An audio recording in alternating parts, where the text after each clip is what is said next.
리수용 북한 노동당 부위원장이 시진핑 중국 국가주석을 면담하면서 북중 관계가 새로운 국면에 접어들고 있습니다. 북한에 대한 국제사회의 제재와 압박이 정점으로 치닫는 시점에서 전격적으로 이루어진 이번 북중 대화가 우리 한반도 정세에 어떤 요인으로 작용할지 주목됩니다.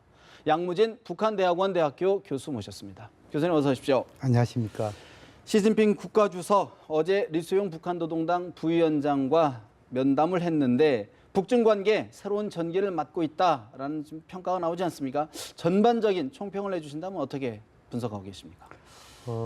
분위기상으로 볼 때 이번 이수영 부위원장의 방중에서 북한은 조금 자제, 절제된 그런 모습을 좀 보이고 중국은 좀 더 적극적인 그런 모습이 나타나는 것이 아닌가 이렇게 보이고 오히려 좀 바뀐 모습은 그렇죠. 그런 의미에서 이 총평을 하자면은 아마 북중 양국 관계 차원에서는 북중 관계가 지금까지 불편한 관계였잖아요. 그렇죠. 이 불편한 관계에서 정상적인 관계, 다시 말해서 혈맹 관계로 복원하는 토대 마련이 아니겠냐 이렇게 하나 볼 수 있고, 두 번째는 우리와 관련된 한반도 문제와 관련돼서는 지금까지 북한의 핵실험, 장거리 로켓 발사로 인해서 상당 부분 이 긴장이 고조된 그런 긴장 국면 아니겠습니까? 예. 그래서 이 긴장 국면을 대화 국면으로 전환시킬 수 있는 하나의 계기점 마련의 출발점이 아닌가 이렇게 종합평가해 볼 수 있습니다. 여러 가지 좀 나누어서 좀 저희들이 짚어봐야 될 것 같은데, 사실 우리 입장에서 이제 가장 궁금한 것이 시진핑 국가주석의 언급인데 비핵화에 관한 언급이 전혀 없었단 말이죠. 그러면서 좀 두루뭉술하게 외교적인 수사를 늘어놨는데 어떤 의미로 봐야 될까요? 이번 이수영 부위원장의 방중 목적은 세 가지로 요약해 볼 수 있습니다. 첫 번째로는 제7차 당대회에 대한 결과를 설명하는 것. 두 번째로는 당대당의 복원. 예. 세 번째는 김정은 위원장의 방중 문제가 아니겠냐 이렇게 볼 수 있습니다. 그런 차원에서 첫 번째의 제7차 당대회 결과를 설명해서 그 결과에서 많은 정책과 노선과 인사가 있지 않습니까? 네. 그 가운데 노선과 관련해 가지고 북한은 이번 제7차 당대회에서 사회주의 강국 위협 완성을 위해 가지고 뭐 주체 노선이라든지 핵맹 노선이라든지 더 나아가서 병행 노선까지 이야기했죠. 핵 경제 그렇죠. 병진 노선. 이 핵 경제 병진 노선을 만약에 이야기하지 않는다면은 그건 거짓이잖아요. 그게 핵심이기 때문에요. 그렇죠. 7차 당대회에서 결과를 설명하는 것이지 뭐 이것이 앞으로 변화있다 없다 그건 별개의 문제입니다. 그리고 또 지금 이제 여기에 대해서 시진핑 주석은 과거와 비해 가지고 직접적으로 비핵화 이것은 언급을 안 했지만도, 그러나 기존의 주장 어떻게 주장했냐면 북한 측이든 아니면은 육자회담 참여국이든 간에 관련국들이 그렇죠. 유관 관련국들이 냉정과 자제 또 그리고 대화와 소통 강화해가지고 평화 안정을 이뤄야 된다. 유지해야 된다. 이거 아닙니까? 네. 그렇다면 냉정과 자제하면은 북한에게는 핵실험, 그만해. 장거리 로켓 발사 그만해. 이걸 볼 수 있고, 또 유관 국가에 대해서는 한미에 대해서는 좀 한미 군사 훈련 좀 자제하세요. 뭐 이러한 것이 다 내포되어 있다. 이렇게 이해하면 될 것 같습니다. 일각에서는요. 일각에서는 시진핑 국가주석의 언급 또 방중을 허락한 이런 것들을 봤을 때 중국의 북한의 핵 경제 병진 노선을 중국이 인정해 준 것 아니냐 이런 분석이 나오던데 어떻게 보십니까? 본래 중국은 이 주변 국가에 대한 내정 불간섭 정책을 하고 있죠. 그런데 핵실험 하지 마세요. 또는 장을 로켓 이것은 국제 위반이다 이렇게 할 수 있는데 노선까지 하지만 이거는 내정 간섭 부분입니다.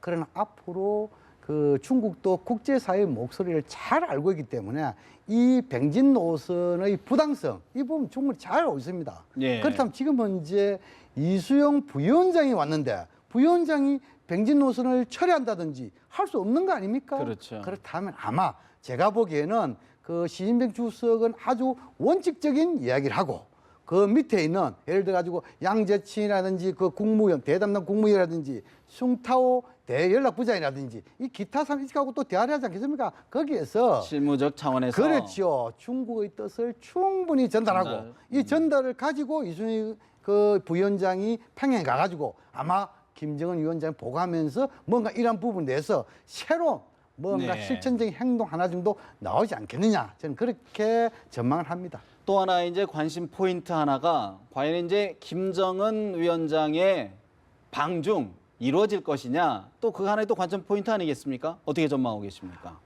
우리가 과거의 경험치 사례를 좀 되돌아볼 필요가 있습니다. 80년 제6차 당대에서 김정일이가 후계자로 공시가 되면서 정치국 상무위원이 됐습니다. 그로부터 3년 후에 단독으로 정치국 상무위원이라는 직위를 가지고 단독으로 중국을 방문했습니다. 3년이 걸렸습니다. 그렇죠. 또 그리고 1998년도입니다. 98년도에 김정일 위원장이 아버지 김일성 주席사망 이후에 3년 동안 유은 통치를 했죠. 유은 통치를 딱 끝나자마자 98년도에 헌법을 개정해가지고 국방위원회에 제출돼가지고 공식적인 정권이 출범합니다. 그 출범하고 나서 98년도 공식원회에서 2000년 남북 정상회담을 앞두고 중국을 방문했지요. 그런 차원을 봤을 때 지금은 이제 북한 어려울 때 북중 관계가 상당히 중요합니다. 예. 라고 한다면은 김정은 위원장이 2012년도에 공식적으로 등극한 거 아닙니까? 그런데 아직까지 지금 이제 중국을 방문하지 못했단 말입니다. 인정을 못 받았다라는 의미로도 해석이 뭐 되는데. 또 너무 지나치게 그러면 네. 또 이 내정이 문제가 되고 예. 어떻든 간에 지금은 이제 김정은 정권 출범 이후 3년, 4년 만에 결국 뭡니까? 제7차 당대회를 개최했죠. 그럼 이렇다면 이 제7차 당대회라는 것은 법적, 제도적으로 이미 김정은 시대를 선포했고, 그 다음 이 김정은 시대를 더욱더 날개를 달라하면 두 가지의 요인이 있어요. 그 두 가지의 조건이 있습니다. 예. 첫 번째 조건은 주민들의 생활 향상을 통해서 주민들로부터 지지를 받는 게 하나 있고, 두 번째로는 국제사회, 다시 말해서 가장 혈맹 국가라고 할 수 있는 중국으로부터, 시진핑 주석으로부터 지지와 협력을 얻으면은 김정은 시대에 나아가는데 날개를 달주겠죠. 예. 그런 측면을 봤을 때 아마 빠르면은 8월, 늦으면 한 10월 정도 김정은 위원장의 방중 가능성이 있지 않겠느냐, 이렇게 전망되고, 만약 그렇게 되기 위해서는 좀 과정에서 환경과 여건 조성이 필요합니다. 그렇죠. 그 부분 결국은 그러면 과연 어떤 조건들, 어떤 것들이 좀 있어야 그 분위기가 좀 만들어질까요? 그래서 이제 지금은 이제 차원에서는 일단 그 이번에 그 이수영 부위원장의 방중을 통해 가지고 양국 간 관계 복원의 토대가 마련됐고, 그렇다면 아마 6월 말 또는 7월 초중경에 올해가 뭐냐면은 중국 입장에서는 중국 공산당 창건 95돌입니다. 그 7월 1일입니다.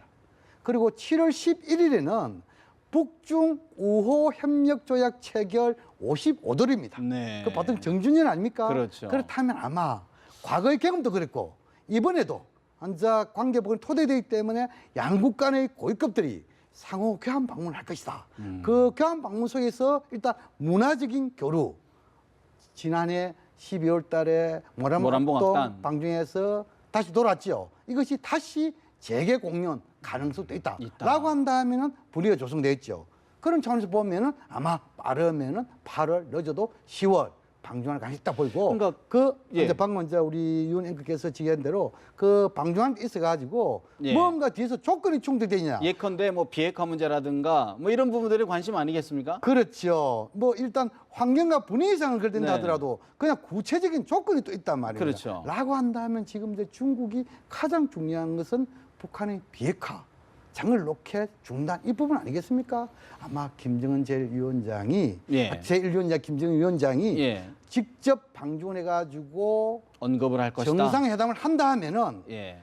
북중 간에 또는 한반도 또 그리고 동북아 지역과 관한 현안 문제에 대해서 하나의 테이블에 올려놓고 일괄상정, 일괄타결 막 그런 쪽으로 가지 않겠냐. 그런 부분들이 그러면은 지금 대남 대화 공세 그 부분과도 좀 맥이 다 있는 건가요? 저는 그렇게 생각합니다. 뭐 순수가 있을 뿐이겠죠. 네. 예를 들어 가지고 이 한반도의 긴장 국면에서 대화 국면을 진화하려면은 남북 대화가 문제 될 수 있고, 또 이것이 잘못되면 북중 간의 대화가 될 수 있고, 또 북미 간의 대화가 될 수 있겠죠. 어쨌든 간에 우리가 가장 좋은 것은 남북 대화, 북미 대화, 육자회담 재개 이렇게 네. 수순을 간다면 제일 좋겠죠.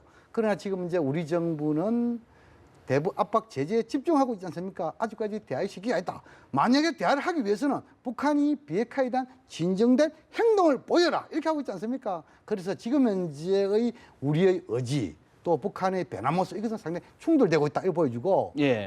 또 앞으로 돌려가지고 북중 간의 정상회담 하면 아마 핵 문제에 대해 가지고 중국이 한미를 중심한 국제사회의 요구 조건을 잘 알고 있기 때문에 충분히 북한에 전달하고 북한으로부터 답변을 받을 것이다. 네. 라고 한다면은 아마 제 생각으로는 핵실험, 모라토리움. 그렇죠. 장거리 로켓, 모라토리움, 또 그리고 IAEA 사찰단의 수용. 영변 핵단지의 복귀, 또 그리고 지금 이제 영변 핵단지에서 핵 활동하는 거 일시 중단, 뭐 이 정도는 해줘야. 해주겠느냐라고 한다면은 남북 대화와 북미 대화 또 육자회담 나름대로 속도를 내지 않을까, 저는 그렇게 전망합니다. 굉장히 긍정적인 전망을 좀 해주셨는데 또 하나 좀 우려되는 부분이요. 아까 시진핑 주석이 얘기했던 것 중에 관련국들이 냉전과 자제를 촉구한다. 이게 사실 우리 정부한테는 얘기도 있지만 지금 미국을 대상으로 미국이 아시아 중시 정책으로 가다 보니까 필리핀 갔다가 일본 갔다 또 이런 것들과에 대한 반작용으로 하기 때문에 한반도 문제는 별로 중요한 것이 아닐 수 있다. 이런 분석도 나오는데 어떻게 보십니까? 충분히 그 가능한 시나리오입니다. 지금은 이제 미국 입장에서는 상당히 중국에 대한 압박 아닙니까? 네. 중국에 대한 압박은 두 가지 요인을 가지고 하지요. 하나는 북한 문제, 하나는 남중국 문제. 이걸 가지고 압박하면서 미국의 아시아 핵의 정책을 이끌겠다. 네. 이거 아닙니까?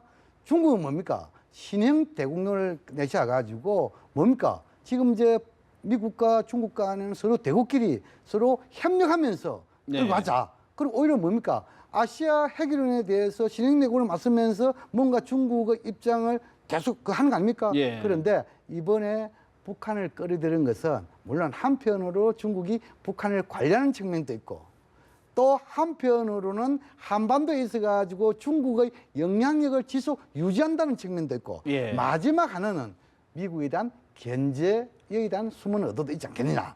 다시 말해서 지금 이제 미국이 남중국해라든지 기타 이런 부분 네. 또 조만간에 또 아시아 안보 또 대화도 열리지요. 뭐 또 그리고 이 미중 간의 전략 경제 대화 열리죠. 여기에서 미국이 중국을 압박할 때 네. 이슈를 좀 더 다른 식으로 전환시켜 가지고 다시 말해 중국을 직접 압박하는 남중국 문제에서 오히려 간접적으로 압박하는 북한 여기에 대해 이슈를 전환시키면 해가지고 나름대로 미국을 견제하려는 할수 있는. 그런 중국의 숨은 의도도 있을 수 그렇다 있다. 그러면 그게 중국의 의도, 북한의 의도, 미국의 의도 뭐 이런 것을 전반적으로 볼 때 우리 정부 입장에서는 굉장히 복잡해지고 까다로운 지금 환경을 맞았다고 볼 수밖에 없는데 현 시점에서 좀 어떻게 풀어가야 될까요?